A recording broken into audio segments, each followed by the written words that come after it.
Karma's a bitch. Listen, from that elbow that Tyson Fury threw against Ngannou and the elbow he received in the sparring session, people, y'all got to understand, Tyson Fury is sparring an MMA guy. That's who he's sparring to get ready for Usyk. This just might be the downfall or the end of Tyson Fury. Woo, ESPN analyst, Hall of Famer Tim Bradley dropping those depth charges here on Deep Waters ahead of the fight between Alexander Usyk and Tyson Fury. I am George DiMattelis in studio with Paulie Malignaggi, and we have Chris Algieri and George Jakovic as well. Looking forward to listening and hearing what you have to say, getting deeper into this matchup for the undisputed heavyweight title. Yeah, you know, a lot has happened. I mean, a couple of days ago, we found out that the fight was first postponed, then we got a new date. But listen, let's hear from Tyson Fury himself, who finally made an appearance on Instagram, gave us a new date, and cleared things up. Let's see what Tyson Fury had to say. Look at that bastard right there. Woo! Nice little elbow right in the eye. Nearly cost me the biggest fight in my career. But what can you do? Shit happens, and we move on. May 18th, the new date. Live and exclusive from Saudi Arabia, Riyadh season. Usyk's crying his eyes out. Oh, Tyson should retire. Oh, he wants to retire. Oh, no retirement here. You get knocked out. All right. Well, we got a new date, May 18th. Fury and Usyk. Now we have to wait a few more months to get an undisputed heavyweight champion. So, Tim Bradley, funny thing, Friday we were shooting another show, and you called me and told me that this fight was off, that Fury was cut. So you just gave a pretty hot take at the beginning of the show. Give me your reactions of the cut and what happened in the few days since. Yeah, I smell something. I smell something. I smell bullshit. That's what I smell. If you go and you look at that video, just look at the video. First of all, the video had to be shot from a Samsung or something like that because the quality was all grainy and shit. It looks disgusting. What you got against Samsung, Tim? I use Samsung. I'm just letting you know when Samsung. I got a Samsung. When you pass on videos, that's exactly the way it That's looks. very true. Just like that, grainy and just terrible quality. Anyways, to my point, when you look at that and you look at it in slow motion because they slow it down a bit, did that punch or did that elbow, which looked deliberate, did that elbow land on the eye of Tyson Fury? No, the punch landed on the chin of Tyson Fury. And if you do some research on the guy, I think his name is Egon or something like that, he says that, or he claims that he landed a punch. That's what he said. I landed a punch on the eye. Oh my God, my dog. Go. Sorry. Hey, we doing this is real stuff right here. We doing this in the house. My dog wanted to get out. Anyhow. He said he claims that it was a punch that landed against Tyson Fury, but they put out this little video, and that elbow that was thrown and was deliberate, yes, and it landed on the chin. I don't know. I smell something fishy, man. I don't. You know, I see the cut. I get it. You know, I remember listening to John Fury Sr. and him talking about, dang, the fight in February, I think it's too soon. It was shortly after, I think he had a brief conversation, I believe it was with a guy named John Slater. Don't quote me on that. He says that it was too soon because Tyson Fury needs to get back into form, conditioning. He said he didn't like what he saw against the in the Ngannou fight. He said that, I don't know what they're doing down there in training. He says, but I don't like it. He said the fact that Tyson Fury looked the way he looked, he said he's going to have to be 1,000 times better if he's going to beat a fighter like Usyk. So with that being said, people, this could be a setup.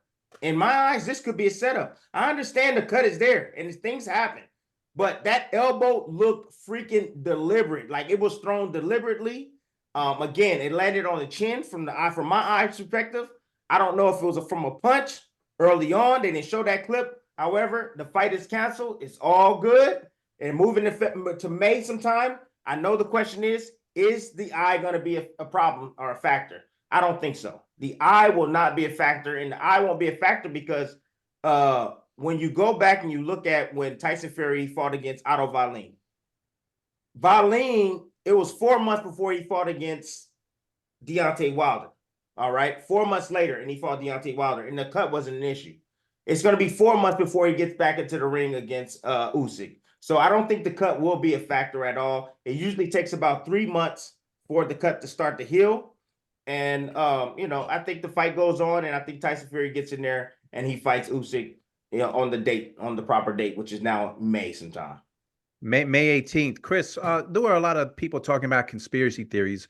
You guys did a show on Friday when it happened, like live, almost live as it happened. A lot of conspiracy theories. A lot of people didn't think he was cut. Then he showed us, he's been in a couple of videos, that he is cut. Tim thinks it's still suspect. What are your thoughts on the whole conspiracy theory? Because to Tim's point, that video that was released, it was super short. The quality was horrible. You don't see any blood. You just hear someone saying he's cut, and then it cuts off. So what are your thoughts on this whole conspiracy theory? Yeah, like you said, we pretty much covered that live on air. And it was before any details had really come out. So we were giving just our hot takes and immediately a reaction type response. So yeah, we were talking about conspiracy theories. We were talking about maybe he needs more time. A lot of the things that Tim was touching on. But then, in light of that, listen, the guy's got a real cut. And whether it came from that video or not, or that's piece of that video, I will say flat out, I don't think it was. I don't think that punch that we saw is the actual cause of whatever happened. If you look at the headgear that Tyson had on during that sparring session, the fact they're wearing bigger gloves, it did not look like an elbow. That looked like a left hook on the inside. The guy had, using his hand, he actually stepped Tyson into the shot. Sure, head-on collision, good punch. But with headgear on, like the way that Tyson was wearing and those big gloves, I would be really surprised if a punch was the one to cause that cut. They've been saying it's an elbow. Didn't look like an elbow in that video. So I don't know if that's the video. Like you guys both said, it's grainy as hell. It's very, very short. Isn't a lot of context to it. But that being said, the guy's got a cut. So it's not the conspiracy theory, what did he hit himself in the eye with a frying pan like Igor Klimas said, or had his wife do that? He used a lot more colorful words than I did to describe his wife, which wasn't cool. But do I think it's that situation? I don't. Cuts happen, and the cut's there, and it was a deep cut. It's a nasty cut, and I agree with you, Tim. It's not going to affect this fight. Listen, is it enough time to heal properly? 100%? No, it's not. It fights in 3 months. It's going to take 3 months to heal, but that's with no contact. But there's going to be contact. He's going to be sparring again. He's going to be back in camp. So is it enough time to heal? No. But guess what, guys? Boxers go into fights all the time sub 100%. And Tyson Fury will do that, especially for a fight of this magnitude with the type of money that's on the line. If you have a cut that's at 80% rather than 100, you're still going to take the fight. And especially the way that they're being pressured to do it now, I think any more postponements from Team Fury is going to look really, really bad and could capsize this whole situation. Nobody wants that. There's so much money to be made, and that's why this fight, I believe, will happen. There's just way too much money to leave on the table for this fight not to occur. Well, Paulie, Sean Porter has always said the fight wouldn't happen. He proved to be somewhat of a prophet. But Paulie, what are your thoughts on this whole thing? Do you think the fight's going to happen? The conspiracy theories? What's your take on everything? I think the fight happens. Yeah, I think Fury likes to play a lot of head games, a lot of mind games, but I can't see the fight not happening. I believe the fight does happen. As far as this situation, could he have been cut from a punch?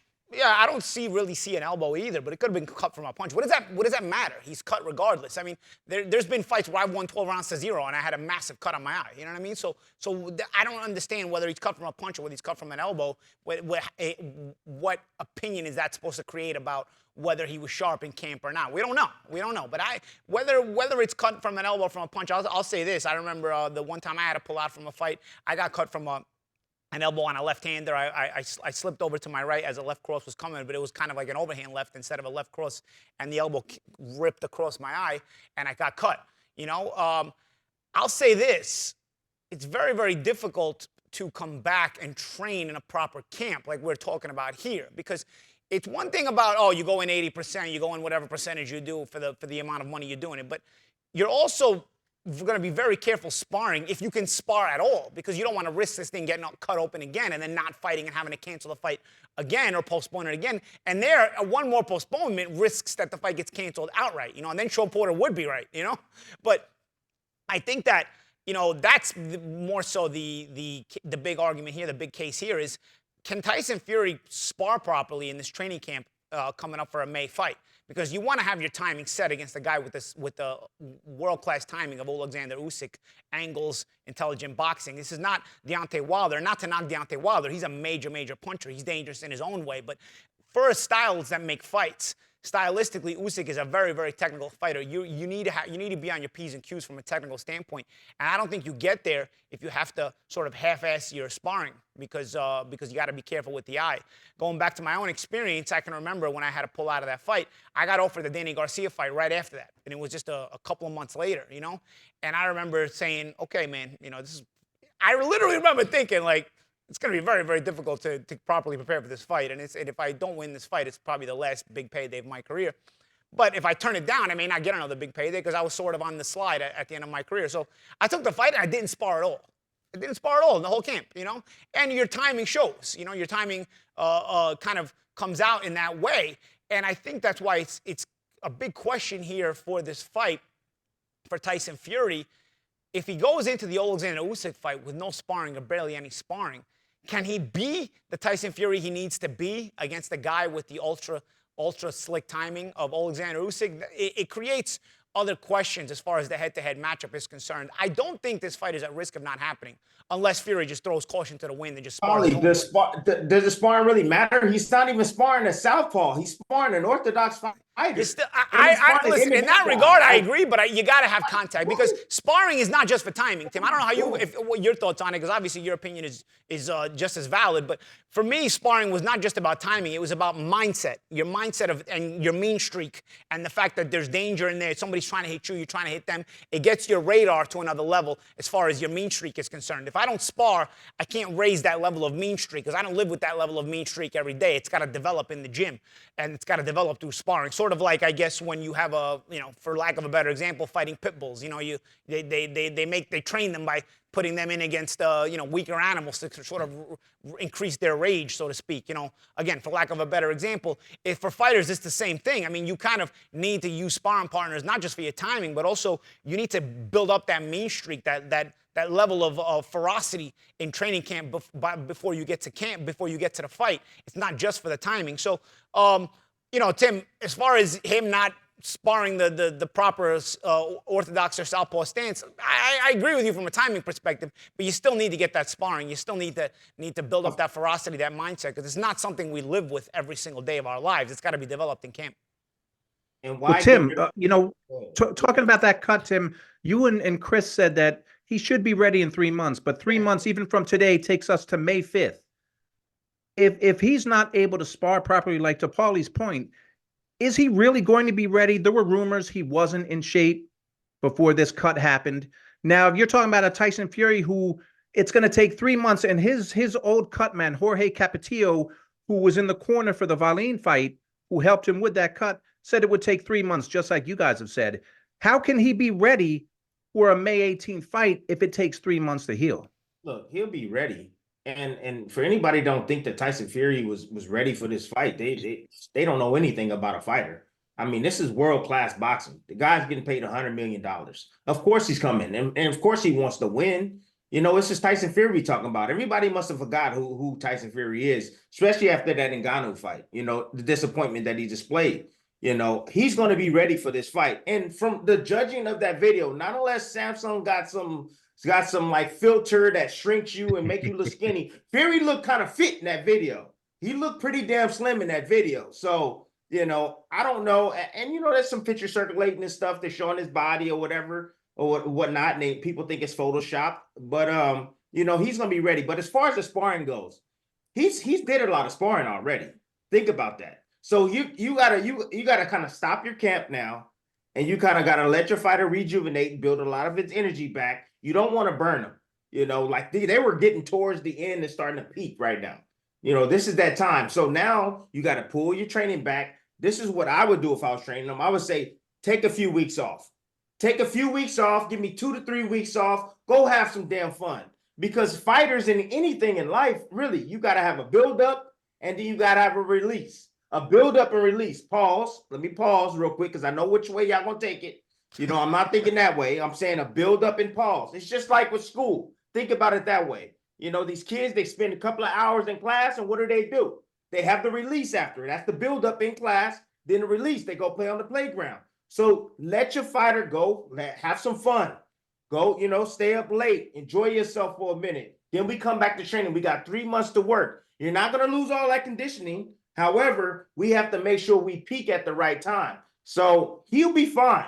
The cut with the sparring, you got the headgear that has the bar to go across. He'll be safe. He'll be safe with that. He shouldn't have any problems with that. He should be able to spar without any problems whatsoever. That's the reason why they created that bar. It's for these moments in particular. The problem is you can't see with that bar. How do you train your reflexes when you can't see? Look, Paulie, you can't see with it. I mean, I didn't use the bar either, but I've seen plenty of guys that love that damn bar to go across their face. Lomachenko uses the bar and always has. And Lomachenko is a reaction fighter. So, speaking about the bar. But yeah, in terms of this fight, and can he be ready, George? Yeah, he absolutely can. I mean, with a guy like Tyson Fury, listen, Tyson knows how to fight. He obviously looks like he's in shape. Now he can take a pause. He can break a little bit. I wouldn't do too much breaking or pausing because it is Tyson Fury and he has a tendency to do everything at full blast. So him being completely off, he might be in the club for 5 nights in a row or whatever, or a month straight. You got to be careful with that guy. But he can now work on his fitness. So he's only going to need a couple days off in terms of the stitches so he doesn't sweat into that and try and then potentially get an infection. Takes a couple days off of that. Then he can go back to some light training, work on his fitness, make sure his weight's in the right place. And when it comes to sparring, he's not going to need that much sparring. It takes a few weeks to find that rhythm, find that timing, the way that Paulie Malignaggi was talking about. Finding that rhythm, finding that timing. And I know how Tyson Fury trains. I know a lot of his sparring partners. I've talked to them. He spars hard, and he likes hard sparring. He likes good sparring partners. He likes guys who can really fight. He likes to spar. So he's going to get that in. And in terms of the eye, I mean, we talked to Sean Porter last Friday about this situation. He said his dad used to really cover his eyes, like even with extra padding on the headgear. Yeah. Listen, when you got $100 million on the line, you're not going to take any risks. And I don't think there's going to be an issue during camp. I see Tyson Fury doing the right thing, keeping himself in shape. And then when it's time to spar, finding that rhythm, finding that timing, the way that he needs to, and protecting that eye. Will it affect him to a degree? Absolutely. It's going to be on his mind. It's going to be something that the camp is going to be focusing on, making sure that eye stays protected. But in terms of this knocking off his training completely, I don't see that. I think Tyson's going to get himself ready and get the right kind of sparring. Been here before, guys. He's been here before. This is nothing new. He's already been down this road. And I think the cut last time was even worse. He received way worse. The Valley fight was horrible. Yeah, that thing was twice the size. But he had an extra month. He fought Wilder 4 months later. But he had an extra month for the Wilder fight, right? I mean, this is only 3 months, right? Right. A month is every month is a big factor here when it comes to this kind of thing. Well, let's also talk he had a fight with Wilder that was tough. So he had to deal with that recovery as well. Well, Paulie, let's talk Usyk, and guys, let's talk Usyk. I just want to read a Egis Klimas quote. I won't read it word for word, but when this came out, he said Tyson Fury is an effing coward who will do anything not to face Usyk, and he asked his B to hit him with a frying pan in his brow. You can quote me word for word for that. He said, Klimas said, when the news was brought to Alexander, he just smiled, and he said that in a press conference too, that they had with Turkey Al-Sheikh. Paulie, from Usyk's side, you guys have experienced fights that have been postponed.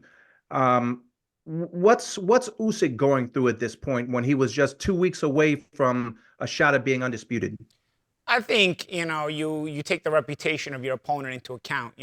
Fury's known to play these mind games. He's known to have pulled out of fights before, causing the stop-start in the opposition's training camp. As a matter of fact, the fellow Ukrainian, for Usyk, Vladimir Klitschko, went through this when he was preparing for Tyson Fury. And, you get your emotions up and down. It's an emotional roller coaster. Your physical peak goes up and down, and sometimes you can mistime it. So, of course, keeping in mind the reputation of the opponent, sometimes tempers flare and, your emotions get the better of you and you start to think these things, It seems to me that that's what Team Usyk sort of is feeling right now. They feel like it's a little bit of head games, a little bit of mind games, and so on and so forth. I don't know, man. You would have to be really Tyson Fury's a nut job, but you'd have to be really crazy to let anybody just hit you in the head with a frying pan just to open up the cut, but I don't know, man. I mean, we've seen some crazy things in the sport, but I I can sort of understand the frustration, because this fight has been going on for a while as far as the talk about it, the negotiations, remember, this goes way back. I mean, the first offer Tyson Fury gave to Usyk was a 70-30 split, and then we were looking at it like, oh, Usyk doesn't really want the fight. But then really in the back pocket, what did Tyson Fury have? He had the Ngannou fight he was actually negotiating, so he didn't want Usyk to accept the fight. He wanted Usyk to turn it down so that he could go after the Ngannou fight and not make it look like he turned down Usyk to fight Ngannou. In reality, he was giving him a low ball offer, so he knew Usyk would not take the fight, and then he would go and fight Ngannou for a ton of money in what was supposed to be an easy fight, right? So I think the Team Usyk kind of realizes Fury plays chess, not checkers outside the ring, these mind manipulation games, these tactical moves. And so I think at a certain point there is a level of frustration. Usyk, he's a typical Eastern European though, man. I mean, if he reacted with just a smile, I think and he kind of has learned about the experience of Vladimir Klitschko being so frustrated with Fury and other guys getting so frustrated with Fury like Deontay Wilder and letting their emotions get the best of them. I think Usyk will have learned that as well, and he sort of stays even keeled. But everybody else in Team Usyk seems to be a bit frustrated. Internally, is Usyk frustrated? Probably. But I think Usyk also, as a professional and as a veteran, as a world champion, will know how to handle this properly. Tim, Chris, how do you think this is going to affect Usyk at all? Start with you, Tim. Of course, it's going to affect him. I mean, emotionally, it's going to affect him. I mean, it's going to affect his training as well. Again, like I told you, these guys are just about the peak. Usyk is a serious guy. Takes his training very seriously, extremely professional. When he comes in the ring, he's 100%. Now we got to take some time off and relax and kind of just rejuvenate himself and then get back refocused. Being in a long training camp is not a good thing. It really isn't. And if you overtrain, it's just like not being trained at all. You go in the fight and you're not at your peak form. You have a lack of power. You don't feel great at all. Your timing's off. You have an adverse effect for training a whole hell of a long time. And plus injuries. You can get injured during long trainings as well. So, Chris, you can contest to that. You understand what I'm talking about at the end of the day. But I think Usyk and his people is going to sit back. They're going to come up with a plan. Papachenko is no joke when it comes to training. He knows what he needs to do, and he knows how to pull his fighters back. And they're just going to readjust. And Usyk just got to know that, hey, I was supposed to fight him years ago. It's a little bit longer. I can wait. Don't take a fight, Usyk. Please don't take a fight in between this. A lot of people, I hear them talking about taking a fight. Don't ruin this big fight. We want to see this fight because if you take a fight in between and you suffer a cut or something, then what happens then? Then we don't even have a fight at all. It'll be longer. We'll be waiting longer. I think, Tim, that's why the May 18th date, I think that's also to mess with Usyk's mind. So he can't take a fight in between. So he's got to continue to stay out of the ring, If you make the postponement for July, maybe Usyk can take a fight in between. But now he can't, really. And so it keeps him out of the ring. Yeah, we spoke about that on Friday, but I was saying that Usyk, being a fighter that he is, being in shape and being close to his peak, probably would want to take a fight. But his team would be very hesitant to do that because there's just way too much on the line. But now, since the fight is so close, there's no chance of that happening. But in terms of the overtraining thing that you're talking about, Tim, that's a real thing. And I think a lot of casual fans don't understand that. What do you mean overtrain? You got too much training? How is that possible? It is very possible. Mm-hmm. From a high level sports physiology standpoint, it's very true. You're burning through hormones big time. Your testosterone drops during training camp as you lose weight, as you train for too long. Overtraining is a real thing. Was that? And reframing from sex abstinence as well. Listen, all of that, psychologically, physiologically, overtraining is a real thing. And when guys are overtrained, they don't react the same way. Their energy levels go down, their strength goes down, and their chance of injury goes up. It's a very real thing. That's what worries me about this postponement for Team Usyk, because he's the kind of guy who looks like he stays in the gym, he stays training, and I know that mindset. Oh, the fight's getting pushed off. All right, I'll take a little bit of time off. He's not going to take much time off. And then he gets right back in the gym, train hard because he's excited for the fight. And you can overtrain someone very, very easily in that case. Tyson's going to have to take a break because he's got the cut. Usyk doesn't. Team Usyk has to be really smart in the way that they organize the next couple months leading up to this fight. Make sure that he's not overtrained and he shows up without leaving it in the gym. All right, George. Well, there's going to be a lot to talk about in the next few months. May 18th is the new date for Tyson Fury and Alexander Usyk. Just when we thought we were so close to seeing an undisputed heavyweight champion, we have to wait a few months. George, that's all we got. Back to you. Yeah, it certainly is going to be fascinating to see, and I'm looking forward to the big fight preview in May of that matchup between Fury and Usyk. And don't forget, subscribe and like to our YouTube channel. We're trying to get to 100,000 subscribers, and We got 90,000 now, George. It's 90,000. over 90. 100,000th subscriber gets prizes here on ProBox TV, your boxing channel.